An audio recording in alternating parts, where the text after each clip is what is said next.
السلام علیکم ورحمۃ اللہ وبرکاتہ۔ آپ کے سامنے ہدیہ نعت پیش کروں گی، محبت سے سماعت کیجیے گا۔ اور حلیمہ کتنے مقدروں والی تھی، ذرا غور کیجیے گا ان جملوں پہ۔ اس کے مقدروں کو سلام ہے۔ حلیمہ میں تیرے مقدراں تو صدقے، تو مدنی دا جھولا جو لیندی وی حسین۔ حلیمہ میں تیرے مقدراں تو صدقے، تو مدنی دا جھولا جو لیندی وی حسین۔ حلم والا دودھ تو کلیجے لگا کے، تو سوہنے نبی نو پلیندی وی حسین۔ حلیمہ میں تیرے مقدراں تو صدقے، تو مدنی تو سوہنے دا جھولا جو لیندی وی حسین۔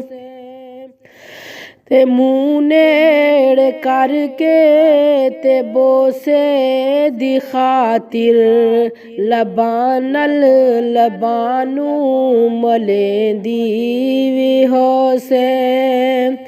حلیمہ میں تیرے مقدراں تو صدقے، تو مدنی دا جھولا جو لیندی وی حسین۔ کتنے مقدروں والی ہے۔ تو انگلی پھڑا کے تے وہڑے دے اندر، رب دے سجن نوں ٹوریندی وی حسین۔ تو انگلی نہ پا کے تے وہڑے دے اندر، تو سوہنے نبی نوں ٹوریندی وی حسین۔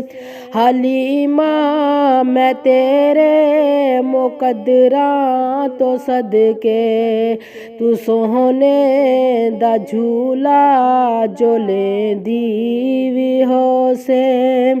اور اس دا وی ہو سی نزاکت دے نالے، اور کیجیے گا۔ اور اس دا وی ہو سی نزاکت دے نالے، تو چمدی تے رہیے ملیندی وی حسین۔ تو چمدی تے رہیے ملیندی وی حسین۔ حلیمہ میں تیرے مقدراں تو صدقے، تو مدنی دا جھولا جو لیندی وی حسین۔